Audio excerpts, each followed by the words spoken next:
ప్రతి ఒక్కరు ఈ మధ్య కాలంలో ఇప్పుడు ఇంకా అంటే శాస్త్రాల మీద పట్టు తెచ్చుకోవడం తర్వాత వాస్తుని ఎక్కువగా పాటిస్తున్నారు. అంటే ఇంట్లో జాయిన్ అయినప్పుడు కావచ్చు, ఇంట్లో ఆల్రెడీ ఉన్న వాళ్ళు ఏ వస్తువు ఎక్కడ పెట్టాలి అని అందరూ చూసుకుంటున్నారు. కానీ మరికొందరేమో మాకు వాస్తు ఏం అవసరం లేదు, మేము వాస్తు ఏం పట్టించుకోము అని కొందరు అంటుంటారు.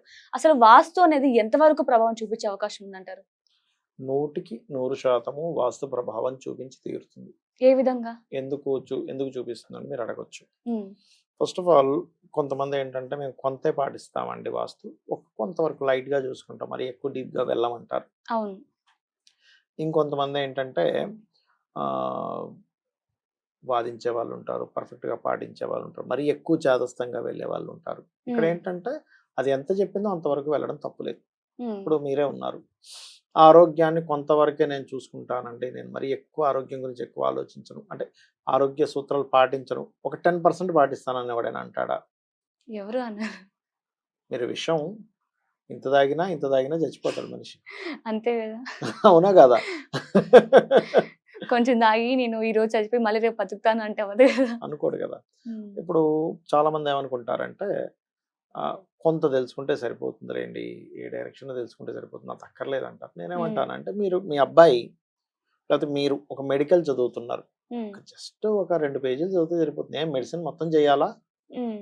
చేయకుండా మనం చక్కగా ఈ అబ్బాయి హాస్పిటల్ పెట్టొచ్చు గదా! అంటే ఒప్పుకుంటారా మీరు? అరే! యాహ్! నువ్వు పూర్తిగా చదువురా కావాలంటే ఎండీ చేస్తావా? ఇంకా అందులో స్పెషలైజేషన్ చేస్తావా? హ్మ్. నువ్వు చెయ్యి. నువ్వు పూర్తిగా తెలుసుకో అంటున్నాం. హ్మ్. అవునా గదా! హ్మ్. అంతేగాని పూర్తిగా తెలుసుకోక్కర్లేదు నాన్న. నువ్వు హ్మ్. కొంచెం 2 పేజీలు చదివితే చాలు మెడికల్ నువ్వు పెట్టేసేయొచ్చు అంటున్నావా?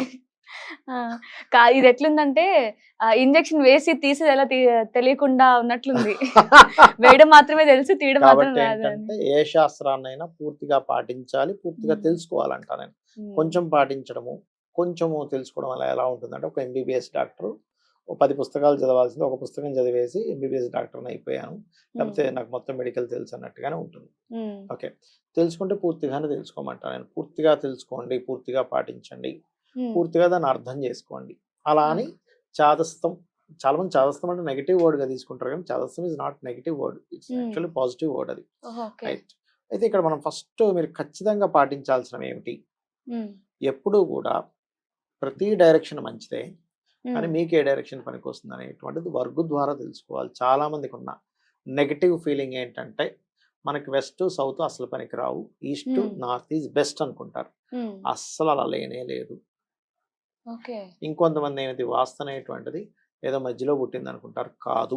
హ్మ్. ఎందుకంటే వాస్తు అసలు ఎవరు చెప్పారో తెలుసా? కొంతమంది మేము నమ్మం అంటారు. నమ్మను హ్మ్. అంటే ఈశ్వరుడిని నమ్మనట్టే. ఎందుకంటే హ్మ్. చెప్పిందే ఫస్ట్ ఈశ్వరుడు శంభుడు. హ్మ్. శంభు, శంభు అంటే ఈశ్వరుడు. ఓకే. అతను పరాశర మహర్షికి చెప్పాడు హ్మ్. మొట్టమొదటిగా.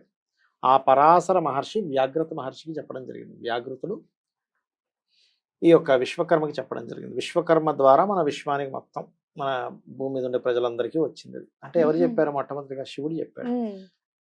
ఇంకొంతమంది ఏంటంటే ఇందులో కేవలం గాలి, వెలుతురుంటే సరిపోతుందండి హ్మ్. అంటారు. అంటే హ్మ్. ఏంటి నీట్‌నెస్సు, వెలుతురుంటే సరిపోతుంది. నేను ఒక హ్మ్. క్వెషన్ వేస్తాను. హ్మ్. మనిషి హెల్తీగా ఉండాలంటే కేవలం స్నానం చేసి మంచి బట్టలు కట్టుకుంటే హెల్తీగా ఉంటాడా? అదంతా పై మెరిపే కదా! అంతే హ్మ్. గదా! హ్మ్. అలా రెండే పాయింట్లయితే వాస్తు, అసలు ఈశ్వరుడు అన్ని శ్లోకాలు ఎందుకు చెప్తాడు? అంతే గదా!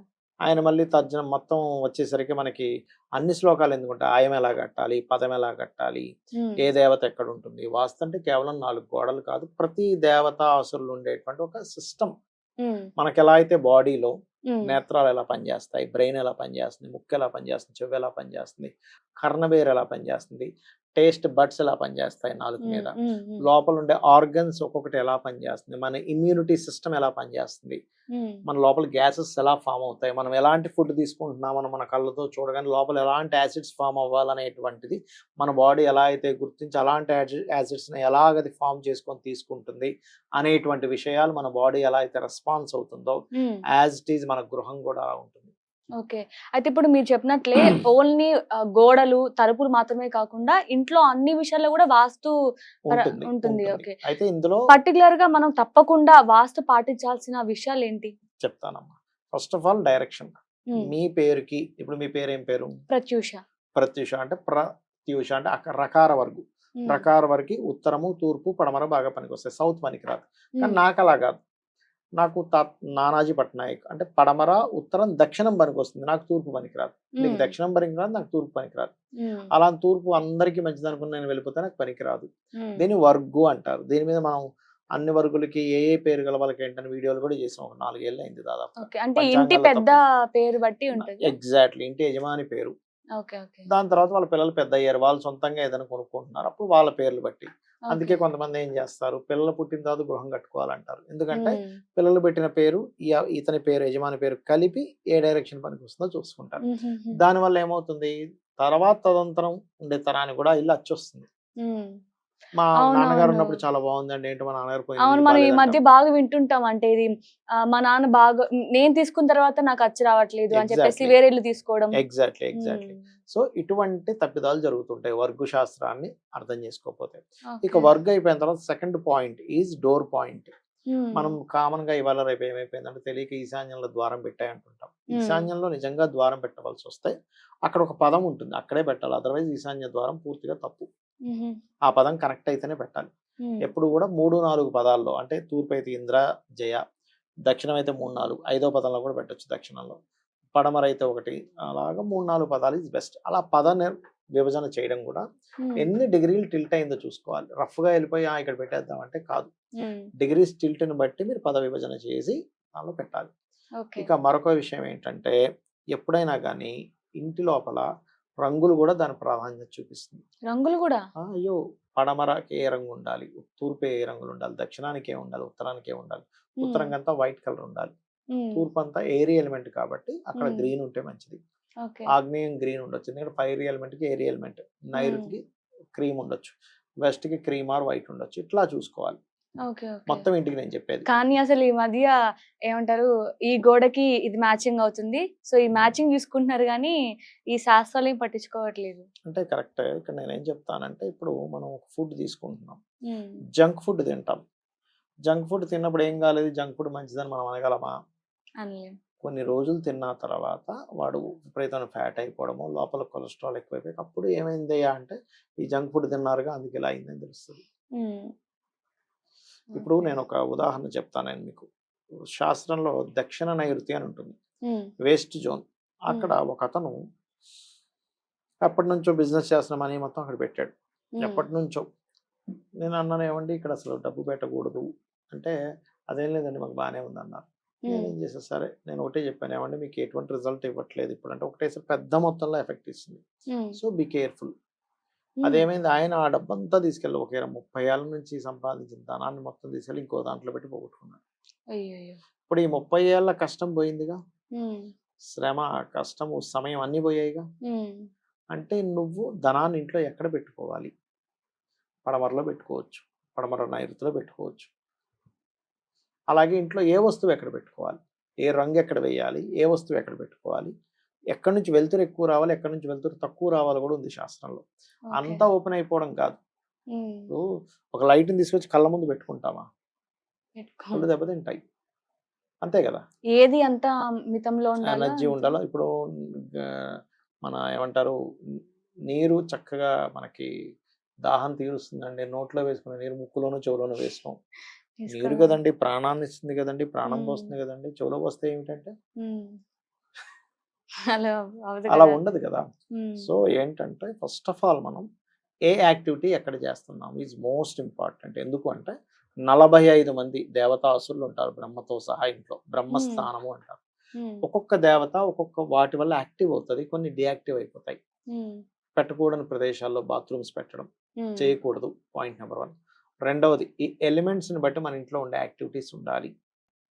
వాస్తు అంటే అందరూ ఏమనుకుంటారు, అమ్మో వాస్తు పండితుడిని పిలిపిస్తే మొత్తం కూల్చేయమంటాడు. అసలు అలాంటిది ఏమీ లేదు. కేవలం ఈశాన్యంలో బాత్రూమ్ ఉంటే తీసేయమని చెప్తారు, కానీ మిగిలినంతా మన కలర్స్ తోని, మెటల్స్ తోని మనం ఖచ్చితంగా దాన్ని మార్పు తెచ్చుకోవచ్చు. ఓకే.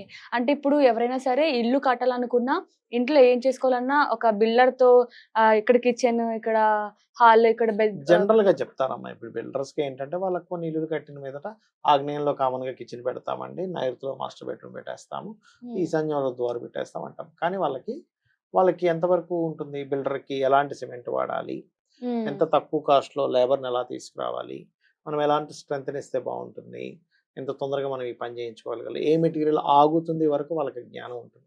కానీ వాస్తు చెప్పే వాళ్ళకి ఆ జ్ఞానం ఉండదు. మళ్ళీ ఈ గచ్చు ఎలాంటిది, ఈ సీలింగ్ ఎలాంటిది, ఇవేం ఉండవు వీళ్ళకి. ఇది కేవలం వీళ్ళకి ఏంటంటే ఎక్కడ ఏ యాక్టివిటీ చేయాలి, ఎంత ఆయం గట్టి ఇల్లు కట్టాలి, ఏ పదంలో ద్వారం పెట్టాలి. ఇప్పుడు ఇంటీరియర్ డిజైనర్స్ ఉన్నారు, వాళ్ళకి చక్కగా అసలు ఇది అద్భుతంగా కనబడాలంటే ఏం చేయాలంటే వాళ్ళకి మంచి జ్ఞానం ఉంటుంది. వాళ్ళకి వెళ్ళి వాస్తు నేర్చుకుంటే వాళ్ళకు కూడా ఉండొచ్చు ఆ జ్ఞానం. కానీ నేర్చుకోకుండా మాత్రం కొంతమంది తెలియక కొంత జ్ఞానంతో ఇటు పెట్టేసేయండి అంటారు. కానీ దాని ఎఫెక్ట్ చాలా ఎక్కువగా ఇస్తుంది. ఇంట్లో భోజనం చేసేటప్పుడు పడమరలో కూర్చొని తూర్పు చూస్తూ భోజనం చేయాలి, ఉత్తరంలో కూర్చోకూడదు. పడమర ఫస్ట్ ఆప్షన్, సెకండ్ ఆప్షన్ తూర్పులో కూర్చొని పడమర చూస్తూ చేయొచ్చు. ఇన్ని ఉంటాయా వాస్తులు? ఉంటాయి, ఎవ్రీథింగ్ ఉంటుంది. ఇంట్లో పూజ గది ఎక్కడ పెట్టుకుంటాం, ఈశాన్య దేవతా గృహం. ఈ మధ్య కొత్తగా ఒక ఇది వచ్చింది, ఈశాన్యంలో బరువు అంటారు. బరువు ఎందుకు అవుతుంది, దేవతా గృహం అని శ్లోకంలో చెప్పి ఈశ్వరుడే చెప్పాడు మనకి, ఈయనే చెప్పాడు గ్రంథాల్లో. అది తప్పు ఎలా అవుతుంది? ఈశాన్య దేవతా గృహం ఉంది. పూర్వశత్తు సభాగారం అంటే సిట్టింగ్ ఏరియా తూర్పులో పెట్టుకో, దక్షిణే సయంతత దక్షిణ వైపు తల పెట్టుకో, ఆగ్నేయ పాకం వచ్చితే ఆగ్నేయంలో వంట వండుకో. ఆగ్నేయంలో ఒకరికి కుదరలేదు, ఆగ్నేయం ఎంట్రే ఉంది, నైరుతిలో పెట్టుకోవచ్చు, వాయుల్లో కూడా పెట్టుకోవచ్చు, తప్పేం లేదు. చాలా చక్కగా చెప్పారు గురుగారు. అంటే ఓన్లీ ఒక ఇంట్లో చేరాలంటే వాస్తు గురించి కూడా పట్టించుకోవాలి, గురించి కూడా కాదు వాస్తు గురించి మెయిన్ గా పట్టించుకోవాలి. బాడీ గురించి పట్టించుకుంటున్నాం, వాస్తు గురించి పట్టించుకోవాలి. గృహం అనేటువంటిది కేవలం ఏదో 4 గోడలు కాదు, 45 మంది దేవతా అసురులతోని అలాగే వాస్తు పురుషులతో ఉన్నటువంటి ఒక శక్తి అనేటువంటిది మన వాళ్ళు చెప్పారు. అది మన tradition. Thank you so much గురుగారు, చాలా చక్కగా చెప్పారు. శ్రీమాత్రే నమః.